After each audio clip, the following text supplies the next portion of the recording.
All right, everyone, welcome to our Author Spotlight event today for Rethinking Civic Science Funding to better support community engagement. We have with us one of the authors of that JSPG paper that came out last spring, Andrea Isabel López, on an article that she co-authored with Mónica Feliú-Mójer. A few announcements before we get started. So as some of you may have seen, JSPG has released a call for papers for our newest special issue, the Advanced Science and Technology Policy for the Next Generation Bioeconomy. That's co-sponsored with the Engineering Biology Research Consortium, or EBRC. The papers for that are going to be due on January 13th. And I just want to let folks know to keep their eyes peeled for a writing workshop that we're going to be hosting here soon, to kind of get people familiar with the writing process, how to write for policy style papers. So we look forward to having the announcement for that come out here soon. But I highly recommend you check out our website for more information on this special issue and about the kinds of papers that we are looking for. So with the announcements out of the way, I am then going to turn it over to our speaker. So we have Andrea here with us. Andrea is the public engagement with science strategist at Ciencia Puerto Rico, a nonprofit organization that works with over 13 scientists, students, educators, and allies to democratize science, transform science education in Puerto Rico, and foster the leadership of scientists. So she was previously a civic science fellow at Ciencia Puerto Rico, and she has over 7 years of experience in community-based participatory research, science communication, and project management. Along with her colleague Mónica, Andrea co-authored the second place paper in JSPG's special issue on civic science, which was co-sponsored by Sigma Xi and the Rita Allen Foundation for an op-ed titled Rethinking Civic Science Funding to better support community engagement. So Andrea, thank you so much for chatting with us. I'll have you take it away and get your slides up for the presentation. Sure. Let me just quickly share screen, confirming that you guys see the slides. Okay, awesome. Perfect. So hi, everyone. Thank you so much for joining this conversation. As Hannah mentioned, my name is Andrea Isabel López, and I am a current PhD student at the Life Sciences Communication Department at the University of Wisconsin-Madison. And I am also a public engagement with science strategist with Ciencia Puerto Rico.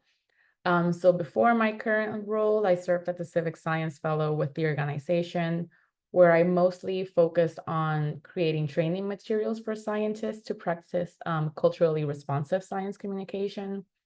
And then I also evaluated the organization's science communication efforts and collaborated with the public engagement unit with science. So during the next couple of minutes, I will share a little bit more about Ciencia Puerto Rico, our work, and then I'll also share a little bit more about the op-ed that Hannah mentioned that was published in the Journal of Science Policy and Governance as part of the civic science themed issue. So I first wanted to start by giving you guys an introduction to Ciencia Puerto Rico. Ciencia Puerto Rico is a nonprofit that brings together the largest collective of people who are interested in science and in Puerto Rico and the world. So Ciencia Puerto Rico harnesses the commitment, the knowledge, the voices of its global community of over 14,000. I think we're closer to 15,000 right now. But these are all scientists, students, educators, and allies who want to democratize science, to transform science education in Puerto Rico, and to foster the leadership of scientists. So really, I always say that the goal of the organization is to put science at the hands and in the service of Puerto Ricans. So since 2006, Ciencia Puerto Rico has successfully engaged and trained thousands of scientists, of educators, of students, and we have also created culturally relevant educational resources and experiences.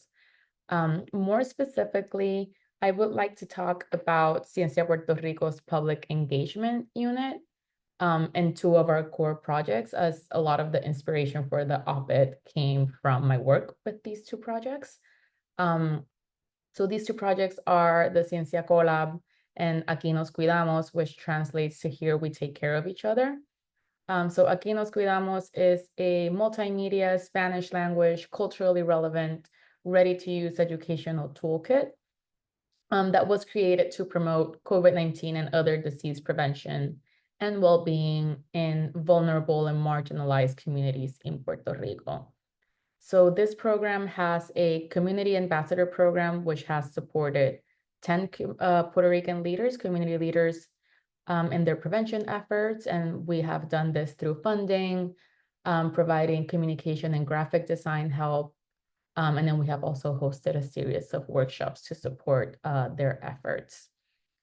To date, Aquí nos cuidamos contains more than 250 million multimedia assets that are all available for free at our website, aquinoscuidamos.org. And the website has been accessed by more than 90,000 people from over 100 countries, many of them Spanish speaking. And these numbers are since the launch in February of 2021. Overall, we estimate that Aquí nos cuidamos has reached more than 250,000 people in Puerto Rico alone. So the success has been really, really amazing. We have also garnered some international recognition, like being named the 2021 Breakthrough of the Year in Science Engagement by Falling Walls, which is an award from Germany. And then we have also been selected twice to be part of the Ibero-American Design Biennial. For our last campaign, we also received the endorsement of the Pan American Health Organization and the World Health Organization, and we have also collaborated with the Puerto Rican Health Department and the Puerto Rico Community Engagement Alliance, or PRCL. So based on the success of this program and the close collaboration we have with the group of community ambassadors, the public engagement developed the Ciencia Collab initiative as kind of that next step. So the Laboratorio de Ciencia Comunitaria, or Community Science Lab, or for short, Ciencia Collab, is a collaborative space to support communities in Puerto Rico and their leaders in leveraging science to create and implement sustainable projects, systems and processes that address their needs and their priorities. So Ciencia Collab consists of a series of in-person and virtual workshops. We also do different peer learning and discussion sessions with the participants. We have a series of case studies that we share with them, and then we just have other resources that touch on three main areas. And these are science as a community tool, civic design, and then sustainable project development and management. And we landed on these three topics based on multiple consultations with the community leaders, with community engagement experts in Puerto Rico, and again, just from the lessons that we learned through our work with Aquí nos cuidamos. So the pilot phase of the Ciencia Collab took place between July 2022 through December 2023. And it consisted of a series, again, of hybrid workshops, peer learning and discussion sessions, and resources in three main areas. So using science as a community tool, we also explored using human-centered design principles to develop community science projects. And finally, we asked the community leaders to write a proposal to secure funds to implement their community science projects. So during this period, a cohort of 6 community leaders in 3 different regions in Puerto Rico participated in the activities, and they each completed a proposal and received $10,000 in seed funding, so they could, actually implement their community science projects. We are pretty close to launching our second cohort of Ciencia Collab in the beginning of next year, so we are, prepping for that, and that's super exciting. And then currently, we're also working with our current civic science fellow, Angelica Valdez Valderrama, who is leading an evaluation of the Collab pilot. And our hope is to not just, capture the outcomes and the deliverables from the first cohort, but to also share some of the techniques and kind of showcase our community science model. So with that context in mind, I wanted to share some of the foundations for our approach. So core to our work at Ciencia Puerto Rico are the following items. So reflexivity, trust, and time investment. And these really help us support the community leaders we work with and to just create work that is truly and like honestly culturally responsive. So reflexivity refers to the examination of our identities, our beliefs, our motivations, and our biases, and how these influence what we do or what we think in a situation. And this is a tool that can really help us build trust and respect with our partners and can help us practice active listening. It can also help us create safer spaces for collaboration. And it can also help us genuinely and honestly acknowledge the lived experiences of others. I always say that at its core, reflexivity is just a practice of humility and empathy, and it helps us lead with those two ideals. So this practice has been foundational for our approach as Ciencia Puerto Rico as a public engagement with science unit, because it has allowed us to be really honest about not just our individual identities, but our identity as an organization.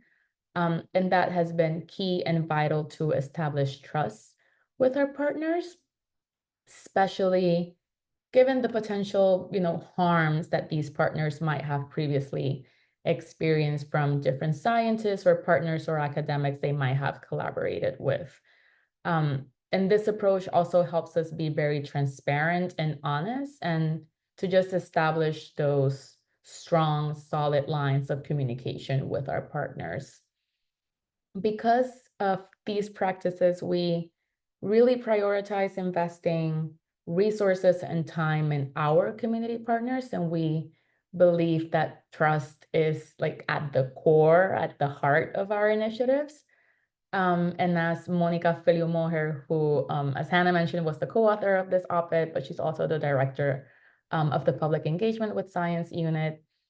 She always says that collaboration moves at the speed of trust. And trust basically, requires time, it requires persistence, it's a relationship building effort. And she was also recently quoted in a Natulius article that presented some of our work with Ciencia Puerto Rico. She was quoted as saying, "We invest so much energy to make sure our relationships are lasting and resilient. And this means that our relationships are able to withstand any differences, any challenges, and even misunderstandings."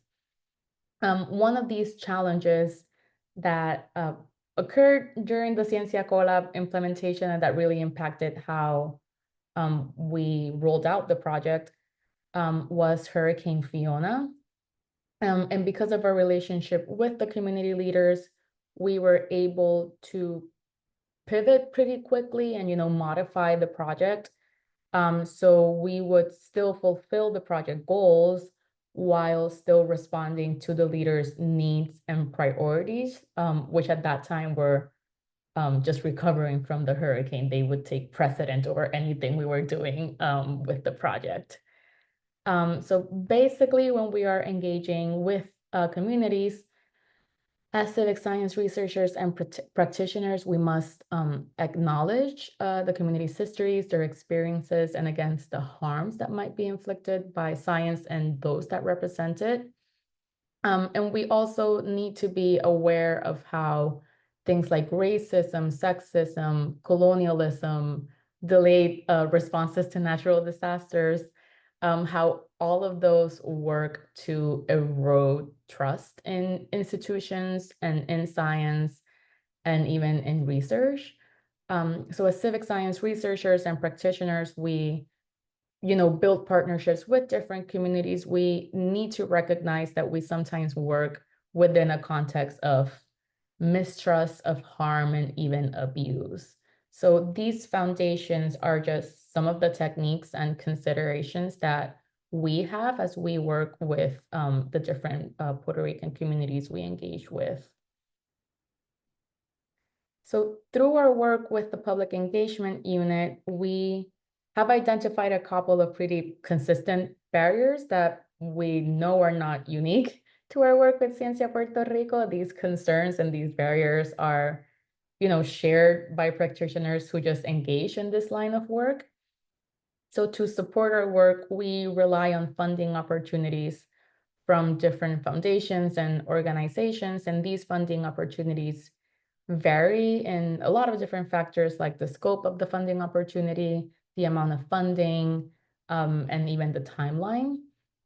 So what we have run into is that a lot of these funding opportunities are not always realistic for this line of work.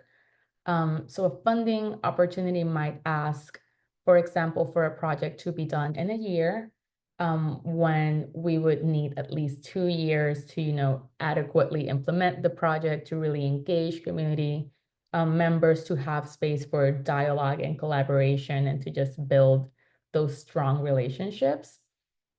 So this means that the already limited pool of funding opportunities is in a way further aggravated by this tight turnaround that is being asked for the projects. Additionally, the reporting requirements for grants are sometimes just overburdensome. And that's not to say that we don't want to report back. We, take a lot of pride in reporting back on the lessons we have learned, any success, any potential failures, things we've had to pivot. Reporting back on the work done is essential. But maybe asking for rigorous quarterly updates, for example, is a really time-intensive effort, especially if we consider that a lot of this work is done by small nonprofits like Ciencia Puerto Rico, who are, already struggling with like very limited bandwidth. So overall, what we have found is that funding opportunities tend to focus on deliverables and outputs, and don't necessarily account for the time that's needed to gain community buy-in, to really co-create projects and to iterate on community insights. So going back to the work that our civic science fellow Angelica is doing as part of her civic science fellowship, we are hoping to really capture the engagement process as a deliverable and an outcome in and of itself.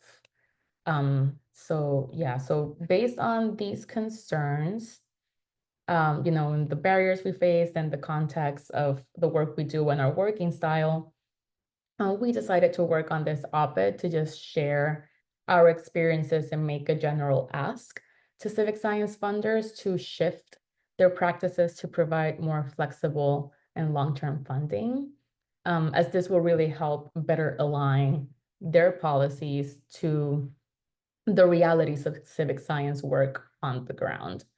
So some concrete ways of doing this is to extend funding periods from maybe 1 year to multiple years. Also create open communication channels to streamline and just really reduce reporting requirements and frequency, but also to value that relationship building as an important outcome instead of just focusing on the standard definition of like deliverables and outcomes. And I think all of us here might agree that, community engagement is essential to advance civic science. Community engagement allows scientists and like researchers and practitioners to really center the audience's needs through different efforts, be it like listening sessions, partnerships, in-depth interviews. All of these can really elevate community insights and their expertise. And it also allows researchers and scientists to really center community assets, be it in the form of knowledge, resources, life stories, which can in turn really help us address community concerns. So these actions help to really fulfill the goals of civic science, of bridging existing gaps between science and society. And it also helps us redefine who is welcome to the scientific enterprise. So in the op-ed, we showcase two efforts that we believe represent what we would like to see from funders. And these efforts are Chicago Beyond and then the Trust-Based Philanthropy Project. So Chicago Beyond is a philanthropy that describes its work as being healing-centered. And they have transitioned to providing longer-term funding terms. So they argue that financial support over multiple years allows a space to build trust, sustain and cultivate relationships, and also ensure that participants feel fully seen and feel fully heard. And this longer term funding model has enabled researchers and practitioners to engage with actors in different areas of expertise, which can also promote, inclusion and representation, which again ties into the broader civic science goals. I also want to point out that Chicago Beyond has a really cool, like super useful, insightful, amazing resource called Why Am I Being Researched, that I really can't speak highly enough of. If anyone is interested in community engaged work, I would really suggest that you go and look for that report because it's really, really amazing. The other example that we discussed in the op-ed was the Trust-Based Philanthropy Project. And this is a coalition of funders who just advocates for equity and humility while centering the value and the quality of the relationships with their grantees. And their approach also includes multi-year unrestricted funding to not only ensure the stability of the grantees, but what I found very interested is that they also really encourage more strategic investments, innovation, and risk taking specifically. So adopting this flexible extended funding policies has helped their grantees promote deeper connections with communities and establish meaningful relationships to support their needs, because there's really a space to kind of trial and error and try different approaches, and it's just more flexible and innovative. An example of the benefits of having some of these policies in place can be seen with our work with the deaf community in Puerto Rico.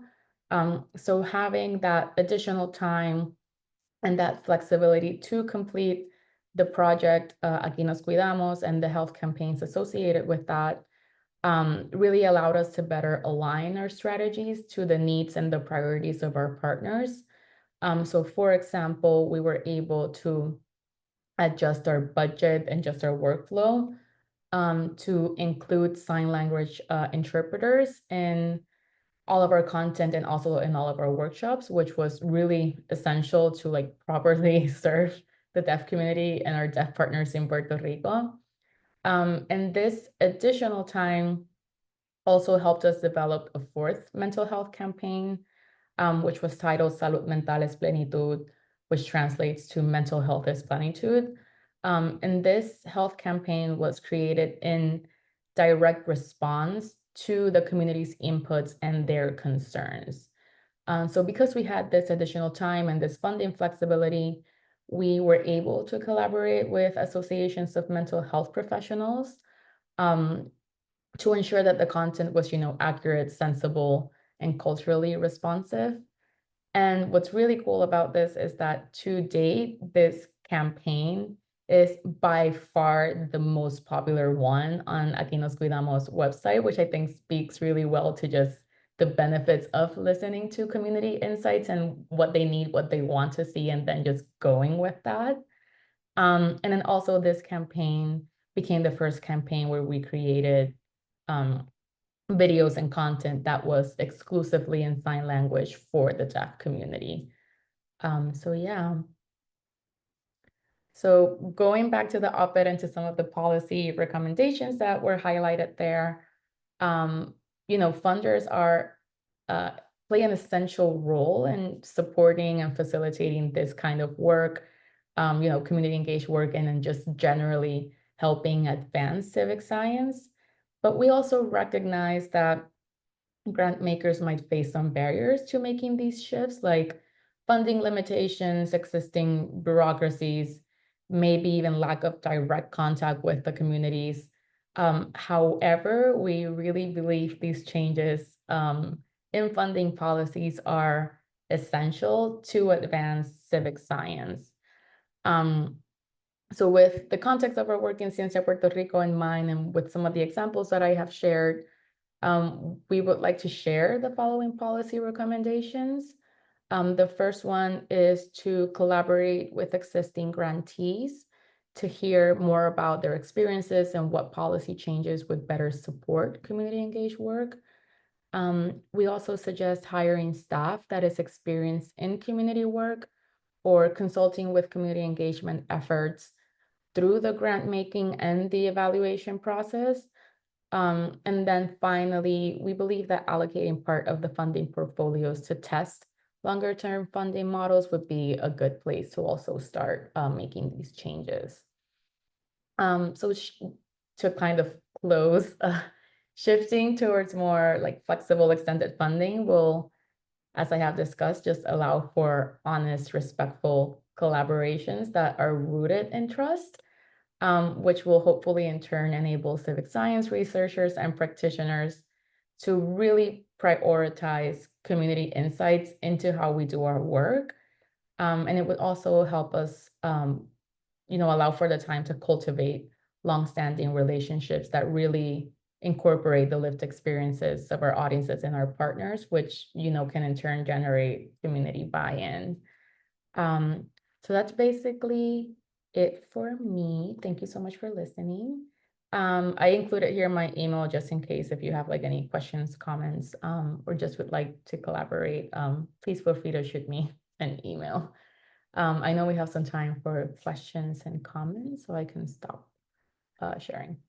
Sounds great. Thank you so much, Andrea. And I first wanted to open it up for our participants in case any of you had any burning questions. Otherwise, I have a few pre-prepared questions while you guys think of yours. But does anyone have any questions they want to kick off the discussion with? Andrea, yeah, great presentation as always. Nice to see you again. Quick question. Is it your sense that there is now more funders moving towards more flexible funding, like unrestricted and multi-year?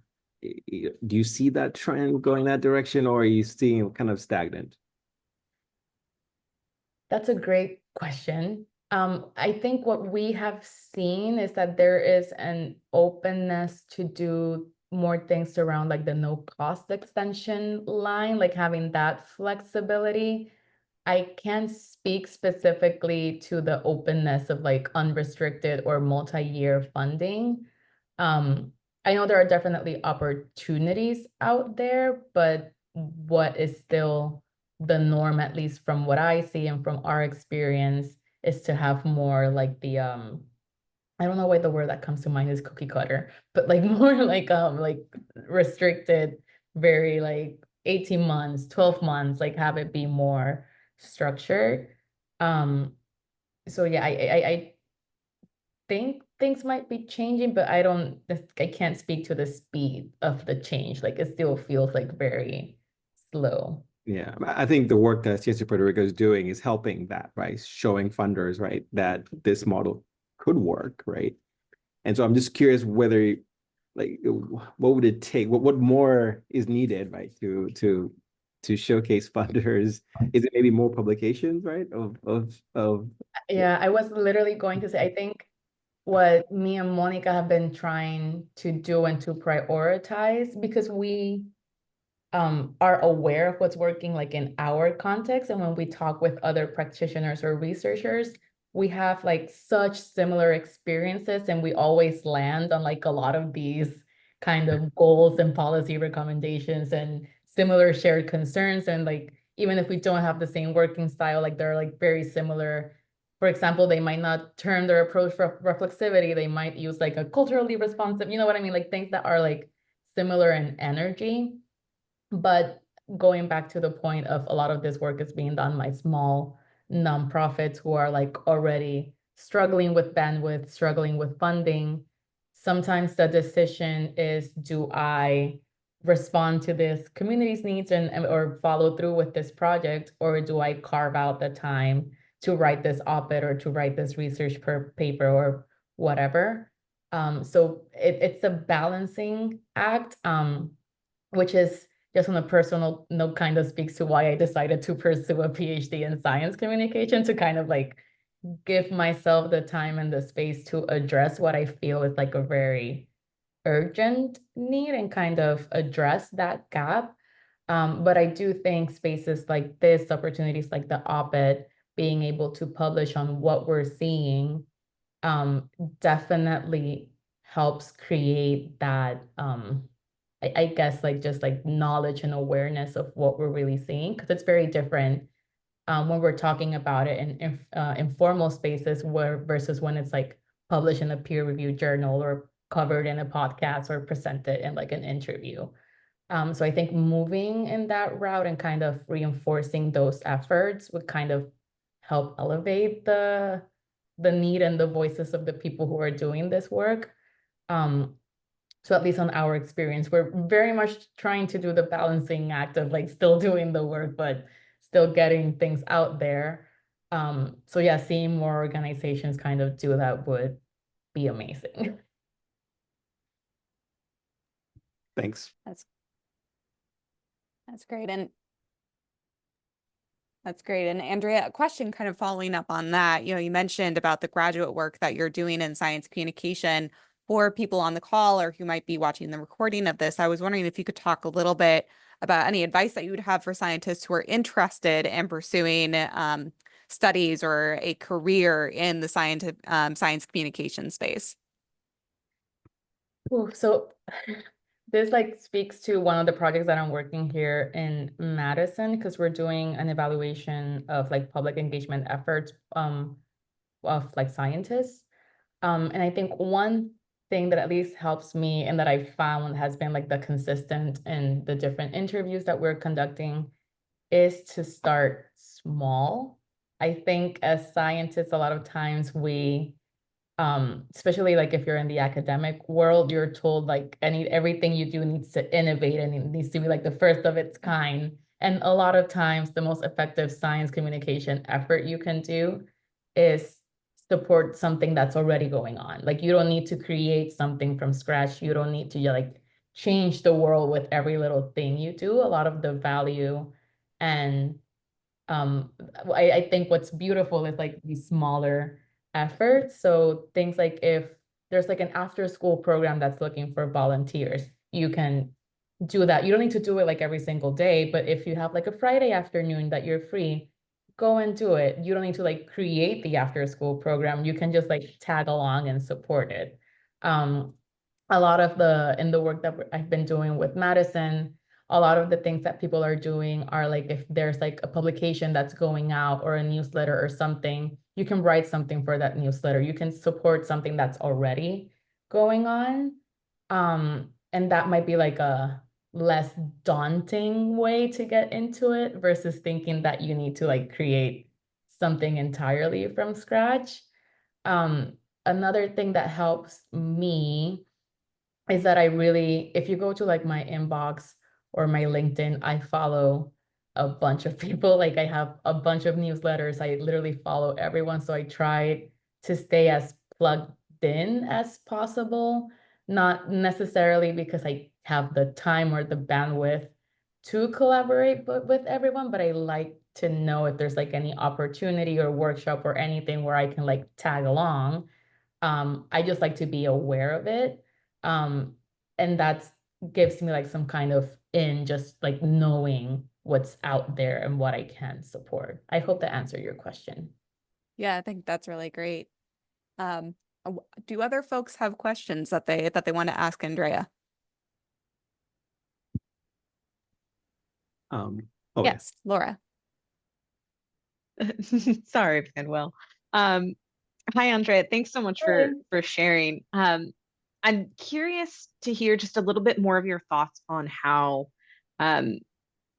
funders might be able to ask for some reporting on relationship building, what kind of data, metrics, case studies, stories, whatever it might be that number one can signal to the funders, the fundees, that this is really important. This is something that can be documented, but also to have some kind of reportable data on this really critical aspect of community engagement and community science that sometimes feels really squishy or hard to describe. Yeah, so I might not have like a perfect answer for you right now, because that's a lot of the work that we're doing with Angelica as part of her Civic Science Fellow program.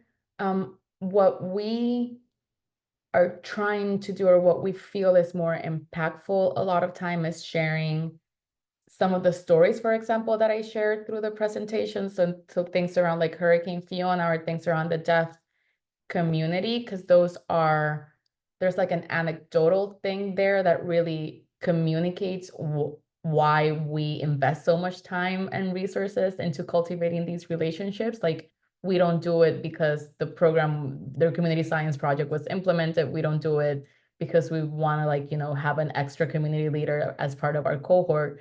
We do it because we believe in these leaders, and we know that their impact, we know, one, that they have like a lot of impact in their communities, but we just believe in them as human beings. We believe in their humanity and who they are as people. So I would lean, if I were to like describe data, to more qualitative things. I can't give you like a specific question. I feel like saying like stay tuned for like what we come up with in the next like year or so, because we're still very much like testing that out. But we have been prioritizing a lot more, like not just gathering our stories about our experience with the leaders, but also consulting with them about what value they see in being partnered with Ciencia Puerto Rico, and how they have that communication with us.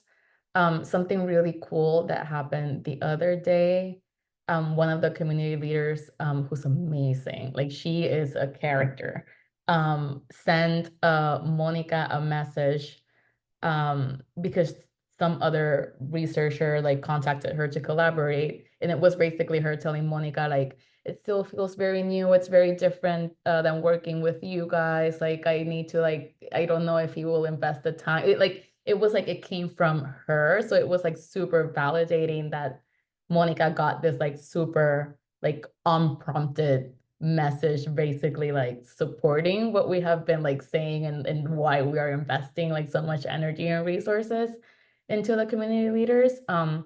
So I'm sure like anyone that's like a practitioner in the field has like a lot of these stories that can't necessarily be captured into like a pretty survey, but in an interview and conversational fashion, like they will just come up.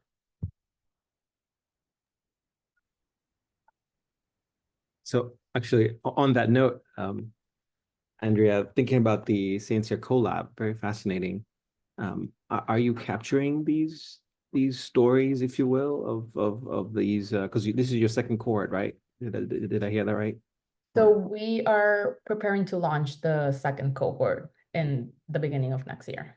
Yeah, and I think you just touched on this at the beginning a little bit about it, but what are you seeing, right, from these engagements, and what are those who are participating telling you all about the impact? Clearly, you just shared one story, but general sense, like, well, where is this? Because you're doing a second cohort, so something is happening, right, and it's working. So, I guess we just a little bit more about that.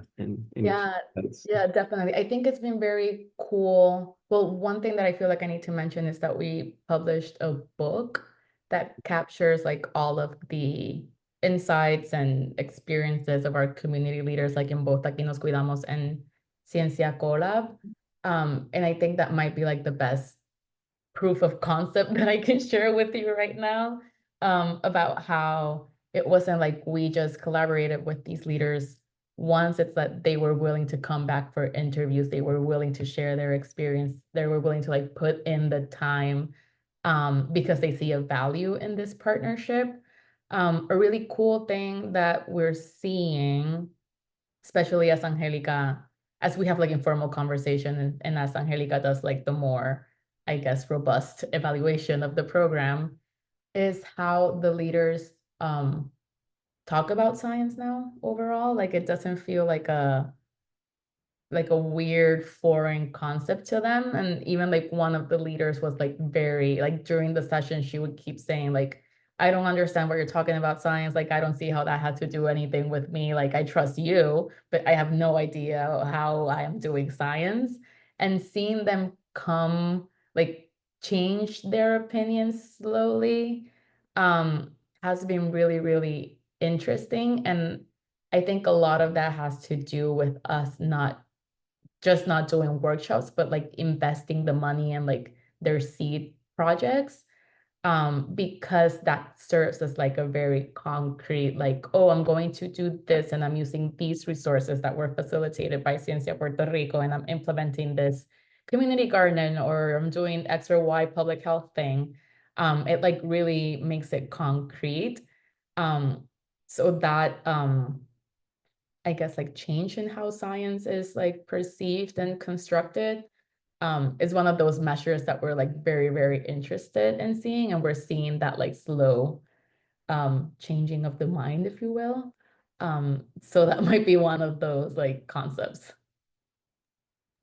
So I Yeah. know we are approaching end of time here, but Andrea, because many of our participants, many of our viewers, many in the JSPG community, it is an international community.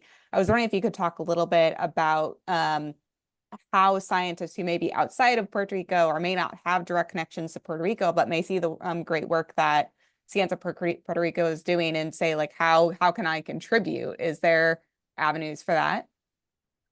I mean, the very low effort way is to either donate or share our work. So if you have social media, we're very active in every like YouTube, X, like literally everything, just share our work. And then also keep an eye out, because we always have like opportunities for either mentorship, or if we do like for a future Ciencia Collab cohort, we might need, I don't know, if one of the leaders comes with an idea to do some project and we need a physicist or whatever the case might be, that might be like an interesting way to collaborate. But really, I think the most low effort, concrete way I can give you is just like literally follow us everywhere. We publish everything we're doing, and we share like any opportunities that we have there. That's fantastic. Well, thank you so much, Andrea, for presenting about this important work. Thank you, everyone, for joining. We'll be posting a recording of this in the next few days. And I hope everyone has a great rest of your day, afternoon, whatever time zone you are in. But thank you so much for spending some time here with us and to hear about Andrea's work. All right. Thanks. Thank you, folks. Bye.